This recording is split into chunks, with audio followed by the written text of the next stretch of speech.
بسم اللہ الرحمن الرحیم۔ السلام علیکم پیارے دوستو، آج ہم جس شخص کے بارے میں بات کرنے جا رہے ہیں اس کا نام سامری جادوگر ہے۔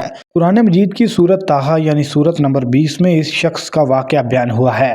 جی ہاں، یہ وہ زمانہ تھا جب حضرت موسیٰ علیہ السلام بھی مبعوث ہوئے تھے۔ یہ شخص بھی انہی کے دور میں پیدا ہوا تھا۔ دونوں کا نام تو موسیٰ تھا مگر راہیں بالکل مختلف تھیں۔ یہ وہ وقت تھا جب فرعون نے بنی اسرائیل کے ہر نومولود لڑکے کے قتل کا حکم دے رکھا تھا۔ جس دن یہ موسیٰ بن جعفر پیدا ہوا اس دن ہی اس کی ماں پر بھی وہ قیامت ٹوٹی جو ہزاروں ماؤں پر ٹوٹی تھی۔ سامری کی ماں کو ڈر تھا کہیں اس کے بیٹے کو ظالم فرعونی سپاہی قتل نہ کر دیں، چنانچہ اس نے ایک دل خراش فیصلہ کیا۔ اپنے لخت جگر کو بچانے کے لیے وہ شہر سے دور ایک سنسان پہاڑ کے غار میں پہنچ گئی تھی اور اپنے جگر گوشہ کو اس غار میں چھپایا، امید کے ساتھ کہ وقتاً فوقتاً آ کر اس کی خبر گیری کرتی رہے گی۔ مگر دوستو، اللہ کو کچھ اور ہی منظور تھا۔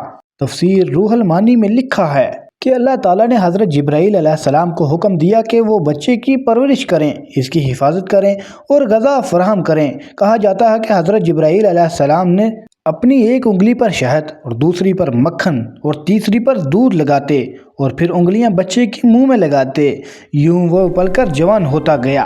یوں یہ موسیٰ بن جعفر تنہائی میں ایک پہاڑ کے غار میں پروان چڑھتا رہا۔ اب سوال یہ ہے کہ آخر اس کا نام سامری کیوں پڑا؟ سامری دراصل اس شخص کے قبیلے کی نسبت ہے۔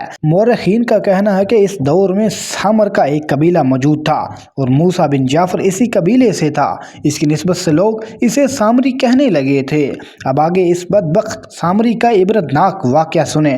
جب اللہ تعالیٰ نے حضرت موسیٰ علیہ السلام کو فرعون کے خلاف عظیم فتح عطا فرمائی تو اس واقعے کی جھلک سب کو یاد ہوگی۔ اللہ تعالیٰ نے حضرت موسیٰ علیہ السلام کو حکم دیا کہ ایک دن اپنی قوم کو لے کر سمندر کے کنارے چلیں۔ بنی اسرائیل نے یہ فیصلہ کیا کہ وہ فرعونی لوگوں کے گھروں سے زیورات ادھار لیں گے۔ خواتین نے کہا، ہم 3 دن کے لیے کسی تقریب پر جا رہی ہیں، اگر آپ ہمیں اپنے قیمتی زیورات دے دیں تو ہم واپسی پر واپس کر دیں گے۔ یوں خواتین نے بڑی تعداد میں سونا، چاندی اور قیمتی جواہرات حاصل کر لیے اور پھر اللہ تعالیٰ کے حکم کے مطابق تب حضرت موسیٰ علیہ السلام کے ساتھ سمندر کی طرف روانہ ہوئے۔ جب وہاں پہنچے، اللہ نے اپنی قدرت سے سمندر میں ایک راستہ بنایا جو صرف ایمان والوں کے لیے تھا۔ حضرت موسیٰ علیہ السلام اور ان کے پیروکار سلامتی سے پار گزر گئے، مگر فرعون اور اس کی فوج اسے راستے میں ڈوب کر ہلاک ہو گئی۔ لیکن جو زیورات بنی اسرائیل کے پاس آئے، ان کے مالک یعنی فرعون اب دنیا میں باقی نہیں تھے۔ وہ امانتیں اب کس کو واپس کی جائیں؟ یہی موقع تھا جب سامری جادوگر دوبارہ منظر عام پر آیا۔ سامری کو سونا اور چاندی پگھلانے اور نئی شکل دینے کی مہارت پہلے سے حاصل ہو چکی تھی۔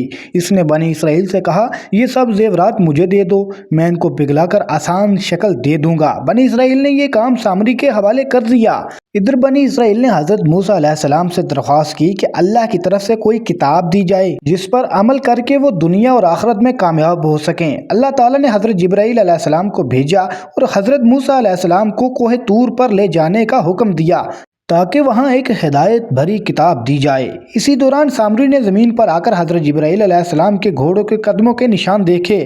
اس نے محسوس کیا کہ یہ مخلوق عام نہیں بلکہ اس میں روحانی طاقت ہے۔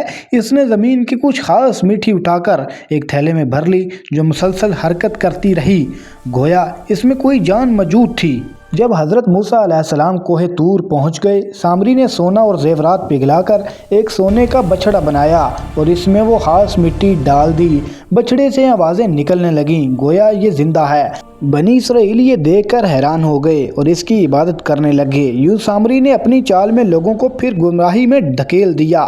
چالاکی اور دھوکہ کے بعد حضرت موسیٰ علیہ السلام جب واپس آئے تو دیکھا بنی اسرائیل دوبارہ شرک کی گہرائیوں میں جا چکی ہے، لیکن انہوں نے سامری کو سامنے بلایا اور سامری نے سچائی بیان کی۔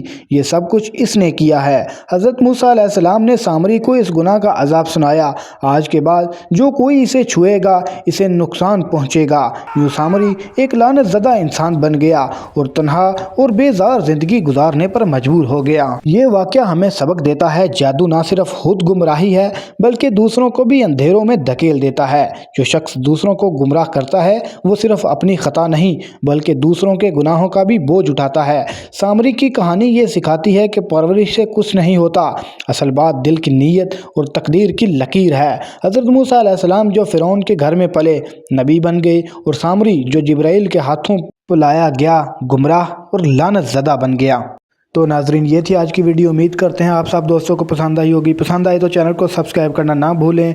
ملتے ہیں ایک اور شاندار ویڈیو میں، تب تک اپنے میزبان احمد کو اجازت دیجیے۔ اللہ حافظ۔